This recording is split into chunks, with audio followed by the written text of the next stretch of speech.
All right, so I got the document you sent me. We'll go through each of these, one by one. And I know you had an inflammatory response recently, but let me get into that too. But did you first? Let's start with the veggie mashup. You were able to do that and get that? Yeah, it's fantastic. I love it. You do? Okay. How many different veggies did you get in there and spices? Oh, good question. Okay, beets, onions, um, oh my gosh. I think I probably had like seven of them. Okay. I'm trying to remember all of them right now. I can't. I know I had the greens and I got everything I could and I love it. Okay. You just do a couple teaspoons, tablespoons, or I more? actually take like four or five at a time. Okay, wonderful. Okay, great.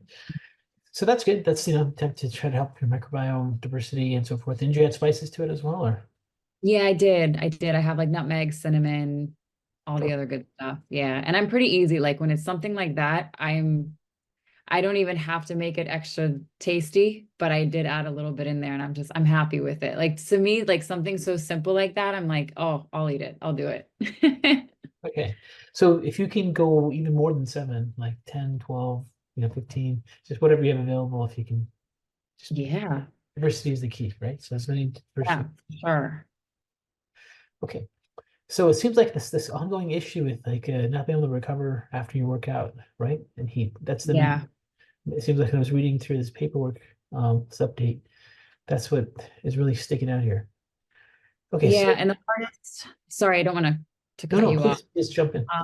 So kind of where I stand with that is so kind of like long story short, my husband and I are looking into moving back to the US. We're trying to see what that timeline looks like. One of the biggest challenges for me in the Caribbean is having access to the foods that I can have, which means that there's a lot of cooking from scratch at home, but every single thing from scratch. Like I have to blend my cashews. I can't just buy cashew butter. Like I have to do everything from the get-go. And because of the amount of time that everything takes, and I don't always have the bandwidth to have that much time in the kitchen to do everything. So I do my absolute best. But I think that the biggest challenge for me with the inflammatory response is that when I am not at a certain weight, it makes it even harder for me to do the workout. So like I dropped a couple pounds again recently, and I know that it's really just calories in is the biggest challenge. So while I have lots of food in my meals and I have my snacks, I am such a snacky person that when I'm in the States, it's so easy for me to be like, oh, I'm going to get this vegan cheese dip, or I'm going to do this, or I'm going to do that. And I can just keep going.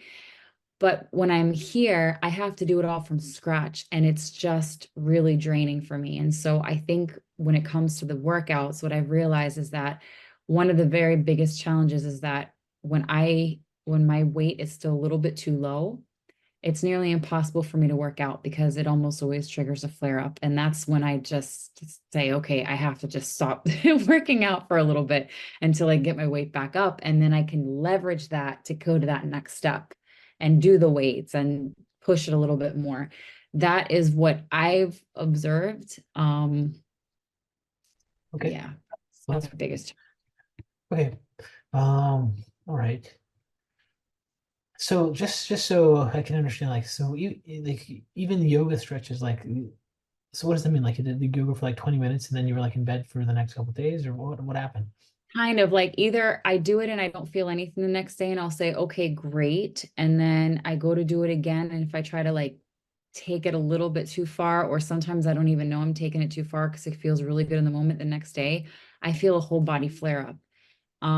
And that's when it's frustrating because I have to work really hard and consciously to bring the flare up down. Like I have to go excessive on the fish oil and excessive on the turmeric and massaging, like my muscles just go like this, just completely lock up. And it's such like an exaggerated response from my body. And to me, because it sets me back so much in just my day-to-day functioning, that as much as I want to work out, I then kind of am afraid to do it.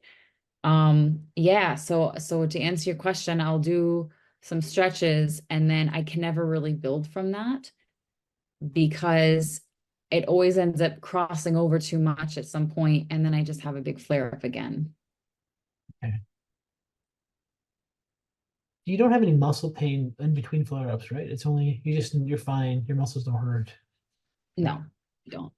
they don't. I am just more on the sensitive side. I've always known that about myself. So sometimes if like even when I was a kid and I would like rough play with my family or something, I would get hurt very easily for someone just grabbing my wrist. It's like it's just I've always just been a little bit more physically sensitive, nothing like too outrageous, but I realize that with myself. And I think that might contribute to it.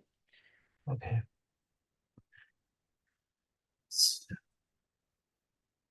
Yeah, and then the weak nails, some skin outbreaks. Okay. Tell me about your weak nails. Yeah, so over the last number of years, my nails have started to grow really, really beautifully. Long ago in my initial intake, I mentioned that I used to do my own acrylic nails, and then they started, when I took them off around 2013, my nails started growing beautifully on their own. I want to say in the last 5 months, 4 months maybe, they kind of just started breaking off a little bit. And I didn't think it was a big deal. Sometimes it happens like when I'm traveling, I'm just handling things like my luggage and stuff. But then I started realizing I'm getting like tiny little outbreaks on my face, and I did have Accutane. So I said to myself, this is probably a gut related thing.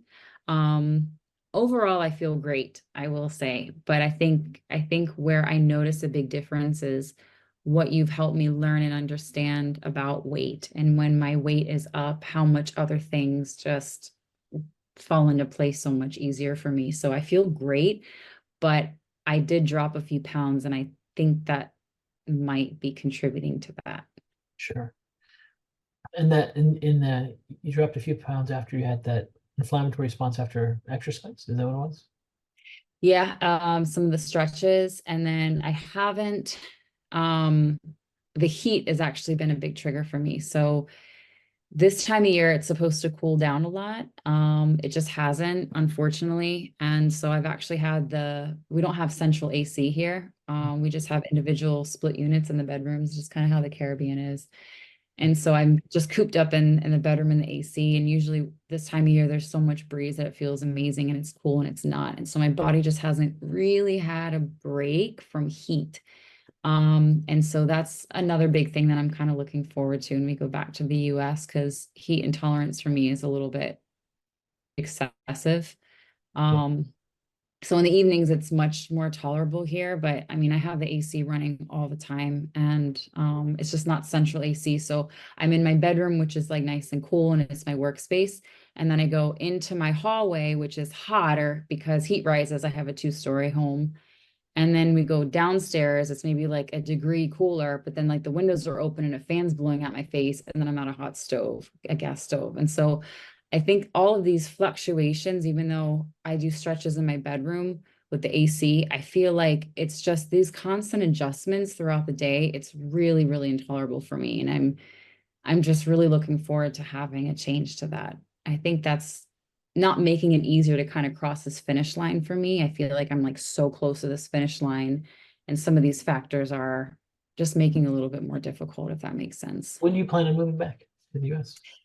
My husband just needs to get his green card. They're delayed. We just met with an immigration attorney last week. So we're hoping that he will be squared away before the end of the year. So we're hoping, I mean, really by next year, this time we will definitely be back in the US, but we're hoping for earlier. And I'm really hoping for earlier. So Understood. yeah. Okay. So, and then if we look at your metabolic system form, you don't have any symptoms. You're doing good. I Showing actually feel much better now than I did when we were chatting in January. really. Yeah, I do. And I think a lot of it might be the veggie mashup. I think also because I was still getting over that tail end of that virus, because everybody was getting sick, right? Yeah. Once I shook that, my fatigue is gone. Like I've been waking up early. I feel great. Um, yeah, I've been making sure that I get plenty of sleep, even if I have to get a little bit extra time sleeping, just so I don't have, sensitivity and a flare up unnecessarily. But otherwise, I've honestly just been feeling really, really good. It's the weight that I think is the underlying Yeah. component. So there's like and then obviously, healthy baby. Wait, so yeah, the weight is like your biggest struggle. It's like your biggest battle. It's kind of, it's when people have tendency to be underweight, it's very, very difficult to build. muscle mass, and even to get body fat. Just like Yeah. some people, they struggle with losing weight. Some people really struggle with gaining weight. I think it's harder for people that are underweight to struggle with gaining weight because gaining weight's very hard. Like you have to eat It is. But protein. most people don't think that. It's not it's difficult. So there is there's a pathophysiology in muscles they call inflammatory sarcopenia. It happens with elderly people, but it can happen at any age, where Mhm. people have these inflammatory reactions in their muscles, and they work out, they get much worse. And um, it's also known as like inflammaging because it typically happens when people get older, but it could happen at any point. The key phenomenon with all these mechanisms of like muscle inflammation and like people that are diabetic, they get the same thing. They get this inflammatory cascade in their muscles, and if they like try to work out, they just get so inflamed and get worse and get injured, and the whole body has a systemic inflammatory response. Uh, Mm, the key feature of all of those mechanisms is just not enough mitochondria in the muscle. okay. And unfortunately, the only way to build mitochondria in the muscle is first of all to have enough protein, and then also then to activate the muscle. You have to activate the muscle to the point you don't exceed your metabolic rate. And okay, so let's talk about a few things. Are you getting enough protein? Like, is there like so let's say we want you to have are you getting at least 50 grams of protein? You're like what 100 what's your weight right now? 100 Right now I'm 105. 105. Okay, then you were 111 just last time we talked, right? Okay. So you're getting around 50, 60 grams of protein a day? I imagine I should weigh it. I have a full serving of beef every morning, grade B beef, like Okay. a good serving of it, quite a bit actually. I have the three main food groups every day, and then like for lunch I'll have usually chicken in place of beef, as well as in the evening, might do fish. Okay. But yeah, protein I would say that's like my best, most consistent Okay. So that meals. sounds like if you're getting like if you're having beef and chicken all day, those are let's say 4 ounces. So, yeah. Mhm. Yeah, they're probably around 20 to 25, 30 grams of protein per meal. So if you have at least two of those meals per day, like in the 4 ounce chicken or fish, you should be getting at least, but you need to be able to build mitochondria. Um, and then what about fat? I know fat's been something, when you eat more fat, you feel better. And Yeah. then you have snacks that if you're consistent with, you feel better. Are you doing Yeah. your snacks still? Yeah, so I add coconut oil in everything when I sit down for dinner. I'll even drizzle it on the food. Every once in a while, I use olive oil if I want to switch up the flavor, but I typically just use coconut oil for everything. Lots of salt, of course. And then for my shakes, what I'll do is I have some frozen coconut milk, and I blend that up with cashew butter, really, that I make, and then blueberries. Okay. And that's just for my shake. So I get the fats from that as well. So Um, mhm. do you think you'll have a hard time going back to 111 from your weight now, 105? I think it's just going to take a while. I know I'll be able to get there, and I know I'm going to be able to get my ideal weight. I think what's a challenge is that the amount of time and energy to dedicate to making these snacks and the foods, it takes so much, and it's so expensive to get all the raw ingredients and then to spend the time to make all these extra snacks, that it's hard to keep that momentum up regularly. And I hate for this to sound like an excuse. It's just, I mean, the amount of time that I have to spend in the kitchen is, I did an analysis, and the time, like, I think honestly, I spend 3.5 months out of every meal, just, I mean, out of every year of my life in the kitchen. That's Yeah, not eating, that's not shopping, that's just, you prepping. know, dealing with food. And so, to be truthful, that's just, I'm really trying to work with that.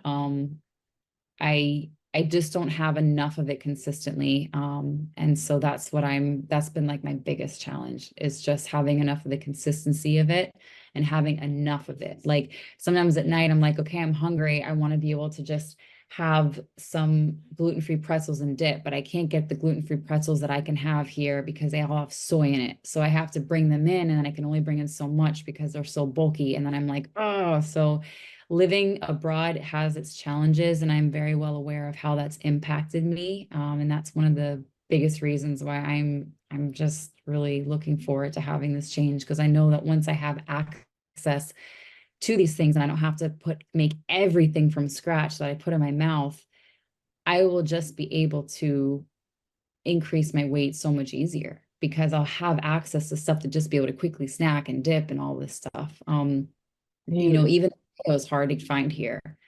can you just That I add could one extra meal of what you're already prepping to your day? to have like a fourth meal, I could do that. I Just could, do a I, fourth meal because you have to have more calories. yeah, If you're already prepping it, just make an extra meal. yeah, I could just do that. So let's have you, if you can go to 4 meals a day, and the fourth meal really being make sure you can get like fat and protein in there. Yeah, yeah, I could do that. Um, because part of it is like, okay, so when you look at inflammation, there's like exogenous triggers of inflammation, like you get exposed to something from the environment or a food protein or pathogen, and you cause inflammation. And then there's this whole endogenous, meaning in your body, inflammatory regulation system. So um, muscle mass is your most anti-inflammatory system, and it releases what are called myokines, and myokines directly quench inflammation. And um, we gotta get your muscle up.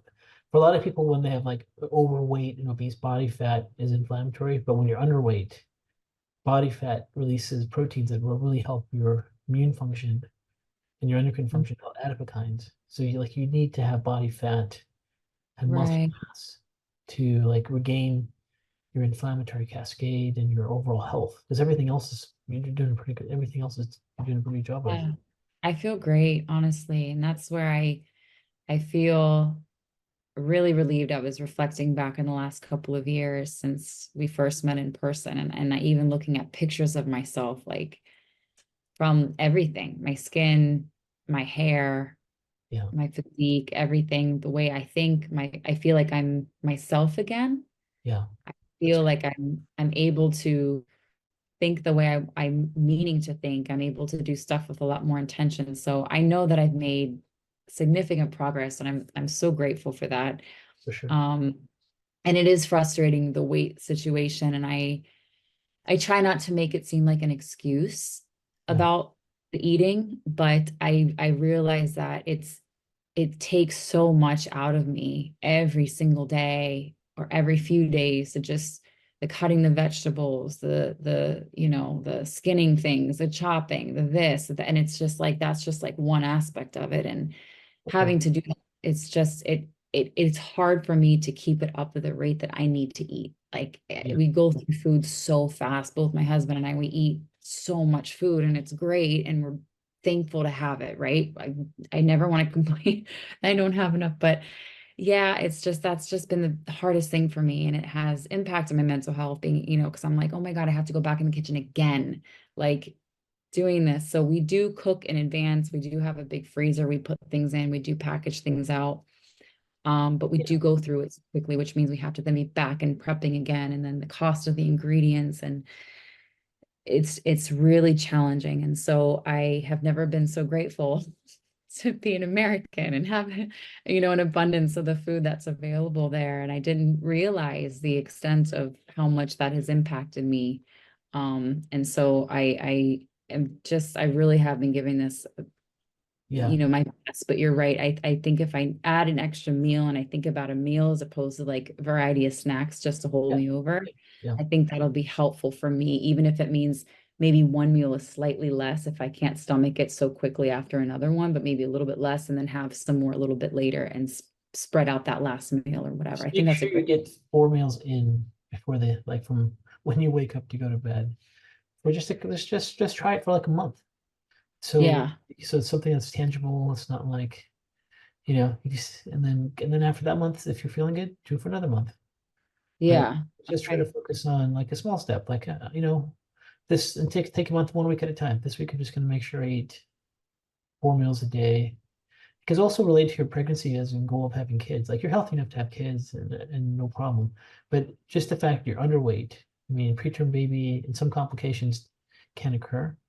Hmm. And so you want to get to, you want to get closer to your goal weight, maybe Yeah. 115, something like that. Even if you're 111, 110, you were just there. So it's not like it's not doable.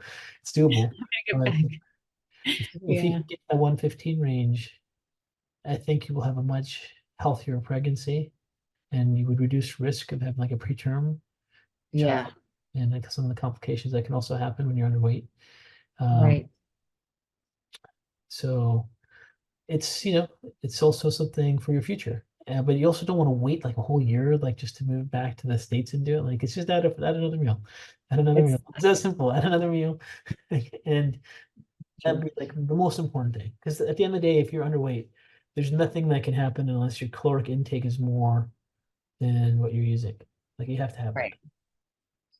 And Right. when it's like when your caloric intake is more than you need for your body to work right now, it's going not to be comfortable. Just like when someone has to lose weight, it's uncomfortable for them to not eat because they're hungry. You're going to have the opposite effect. You're not going to want to eat. Like that's normal. That's what you're going to. You have to like make peace with that. You don't want Right. to eat it. You're not hungry, but Yeah. you need the fuel. And Yeah. so it's just so you just have to try it for a month and then hopefully it'll keep you going. But I would say that your next big leap in your health won't come until you can make peace with that, figure out how to make that happen and get up to that 115 and be the best thing you could do for your pregnancy too. Yeah, you're right. I refuse to take that step until I'm at my weight because it's just not worth it. Just want to, yeah. Now, as far as like the exercise thing, okay, so you have to activate your muscle to recover out of this vicious pattern. Okay. Mhm. Um, can you just do isometric exercise? Can you remind me what that is? Just like squeeze your biceps or like any times you just squeeze a muscle as hard as Ah, 50 to 70%, that's isometric. okay.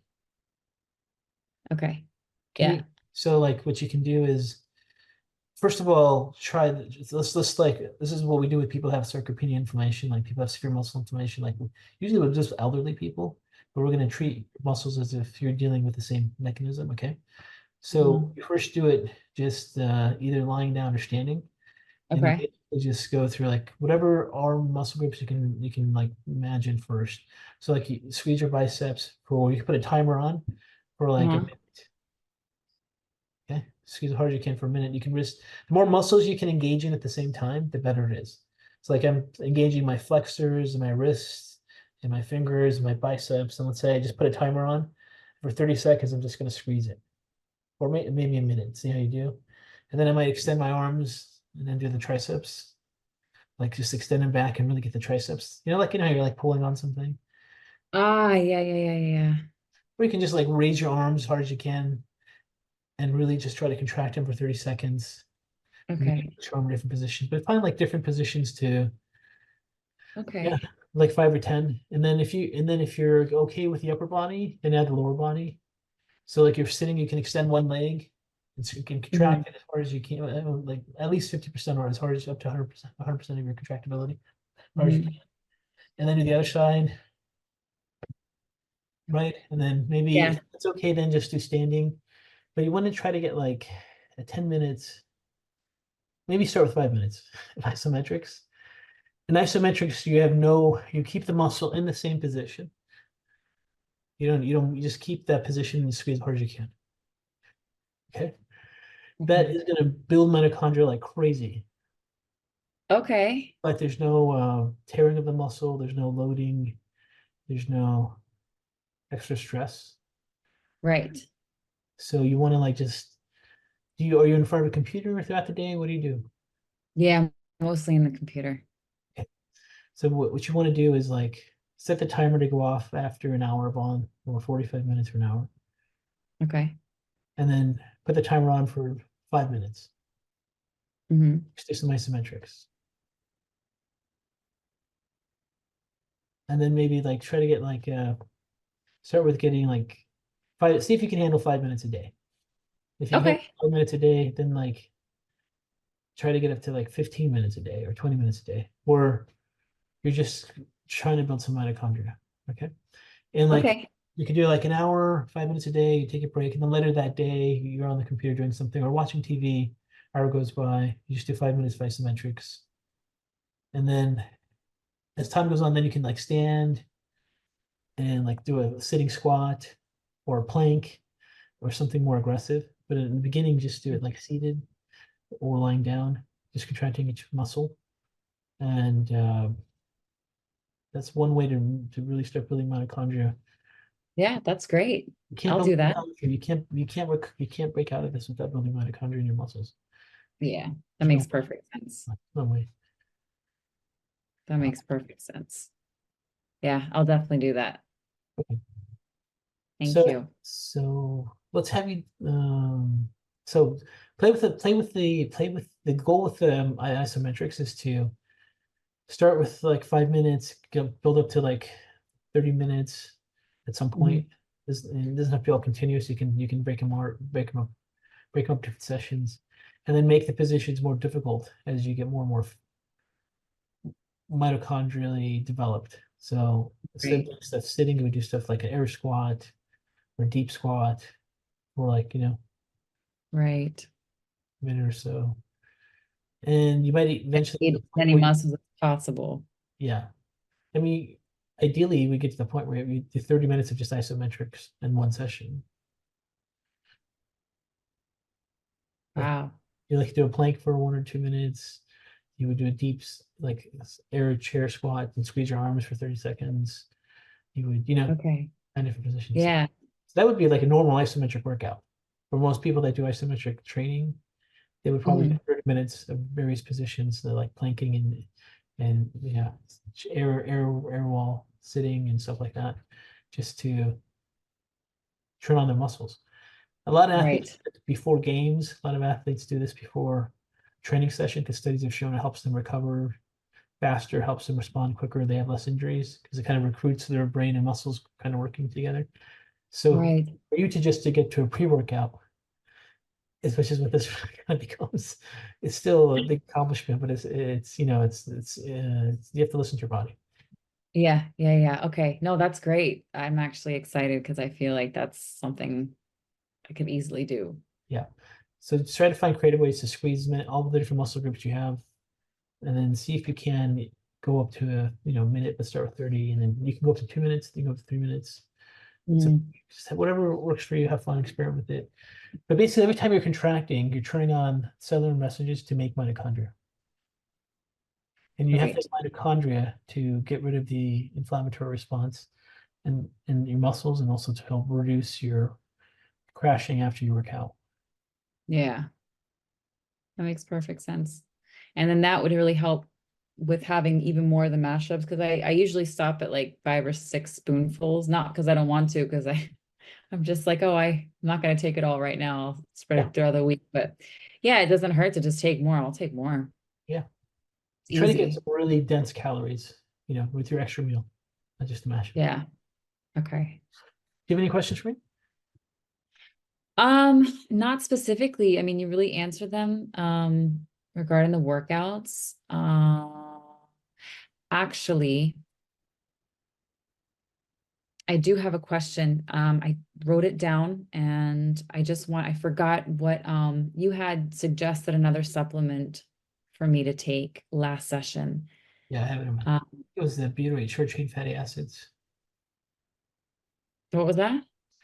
So I have in mind it's N-acetylcysteine from 4,000 milligrams to 8,000 milligrams, Been doing that. and then short chain fatty acids. I think we're taking in Terabyte, which is an Apex product, or butyrate, whichever is easiest for you to get where you're at 2 capsules Yeah. twice a day. Okay. Butyrate. Okay, right. I think that was in the email you sent me then. So I Yeah, got it. the last email I sent you. I do That's right. Yeah. I'm gonna do an order and I'm gonna get that in the States as soon as we go back. it. I'll be there at the just a few weeks from now. Perfect. So I'll pick that up. Okay. So let's talk in a couple months, and then we'll see if you're responding to the isometric, and then you'll be up to like 115 or at least 110, and go from there. It's funny, like whenever I talk to my friends, especially after they've had kids or whatever, and they're changing their wardrobes, they're not wearing the same stuff anymore. And I'm looking at my closet saying, I can't wait to fill out these clothes again. Yeah, you will. But it's just a different, we all change and Yeah. throughout our lives and stuff. But I literally look at my closet and I'm like, oh, I used to love these dresses and these shirts and these shorts, and like I can't wait to fill them out again. So I've held on to everything, but I have things kind of sorted based on like whatever weight I'm at. I'm like, oh my gosh. So yeah. Well, just remember, Anyway. when you eat that fourth meal, it's not going to be a fun thing. It's going to be normal to be typical food. And then you'll probably Yeah, start I craving know. as your metabolism gets used to it. Yeah, yeah, no, for sure, for sure. And yeah, I think it's just a matter of getting creative as well. I mean, we're going back, so I'm going to stock up on some more things and try to really get creative on what I can bring back. And just plan for the future. But I've you know, I'm I what I have been grateful for is the ability to actually do a lot of things from scratch because it's really helped me appreciate the healthy food. So that's been a good thing because I'm not but doing a lot of store-bought stuff and I do everything from scratch. I know every single ingredient That's great. that I eat. Yeah. And the rare chance that we go out to eat somewhere, if for some reason soy happens to be one of their ingredients, I don't have a reaction because I have it so infrequently that I'm eating out somewhere. And so I've gauged that with myself. I say, okay, I know things that I don't react to right away, which is soy. If I have cross contamination with gluten, I don't notice it. Same thing with dairy, if something a little bit slips up. But yeah, I just say to myself, I've never wavered from what I know I can have. And it's just really benefited me because that way I can, if I, get to really go out and enjoy something like tomorrow, I'm gonna go out because today's my birthday. So tomorrow I'll go out Well, for thank you. Yeah, I'll go out for a really cool brunch and I can eat everything there, even the sauces. They do everything from scratch. It's like a really great place. And so I'm so looking forward to it. And so, yeah, the rare chance that I do get to go out, I just know to myself, if there's a little slip up here or there, as long as it's not a nightshade, I'm okay. And I can enjoy it and I can move on with my day and my life. So things that we take for granted in life, it's funny. I always tell people, be happy when you can eat anything you want. all right. And stuff with young kids, teenagers and stuff. Yeah, exactly, exactly. So anyway, thank you very, very much. Okay, so we'll talk in a couple months. You're going to do the isometrics and have Yep. your fourth meal, and we'll go from there. Yeah, I really appreciate you. Thank you so much. I feel incredible. My family is always like complimenting me. My friends are always asking, and I just sing your praises all the time because Well, you've been amazing, honestly. Like you've honestly saved my life. I feel like myself again. I feel like I can do anything and I know how to manage myself. And so of course, getting the weight and the workout is just kind of the last little patch, but I'm just really grateful. So thank you. thank you so much. Thanks, Sarah. Have a good day. Have a great day. Have one.